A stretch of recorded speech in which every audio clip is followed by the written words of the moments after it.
The second round of the NFL draft got underway, and there's some familiar feeling to the first round early on. The second pick of the day, Coby Fleener, the Stanford tight end, going to be reunited with his teammate Andrew Luck in Indianapolis. Yeah, with Courtney Upshaw on the board, I really thought that they would go for the defense. Chuck Pagano has to remake that entire Colts defense, especially in the front seven. So I thought that would be the pick, but if you're going to take Andrew Luck one, you might as well go out and get his best friend. Tight end was his most familiar position, and this guy was his go-to guy. So made a lot of sense there at the top of round two, I should say. Had the Peyton Manning and Dallas Clark combination. You figure maybe this is just kind of the 2.0 version of that. You mentioned Courtney Upshaw. He doesn't go there, but it seems like he falls to the place that it just kind of seems like he belongs, the Baltimore Ravens. Yeah, he a total Ravens pick. I still think they wanted Dante Hightower in round one. When they couldn't get him, they moved into round two, got the next best thing in Courtney Upshaw. Some character concerns, but if I feel comfortable about a guy going to Baltimore, I feel comfortable about him going anywhere. I think this is a great spot, and I think he'll end up being a productive player at that strong side, outside linebacker spot. If you're going to have character concerns, it seems like Baltimore, like you said, is the perfect place to go. Speaking of character concerns, JANORIS Jenkins, we were wondering where he was going to go.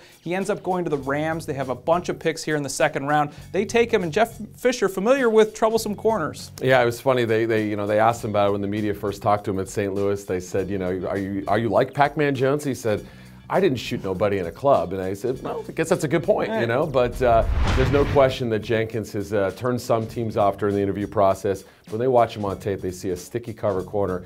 If they can keep him in line, if they can find a mentor for him, I think they've got some great value here. I just didn't like the fact they took so many risks in the draft. And Cortland Finnegan there, he may be that role as a mentor kind of guy. Then there was a run on wide receivers in the second round. We saw first St. Louis getting one at the very first pick of the round with Quick from Appalachian State. Yep. And then a couple of trades, teams moving up, the Jets and Bears. The Jets coming up to get Stephen Hill, and the Bears to get ALSHON Jeffrey. Yeah, I mean, Stephen Hill lasted maybe a little bit longer than we expected. I thought he'd land in the AFC East with all the teams that are looking for wide receivers except for the Patriots. And the Bears, they do an interesting thing. They take Shea McClellan, very safe pick in round one. They come back with a risky pick in Jeffrey. Now, the more fascinating picks I thought came at the end of the round. Ryan Broyles to Detroit. Yeah. A year after they take Titus Young, I mean, they're loaded at wide receiver. They're going to score 60 points at some point. Once Broyles gets off his ACL, impact punt returner and outside guy, can play the slot too. And the New York Giants, I mean, Rueben Randle, everybody expected to be either a high first or a low first or a high second. They just sit back and get another good player, and I think Eli Manning is going to be very happy.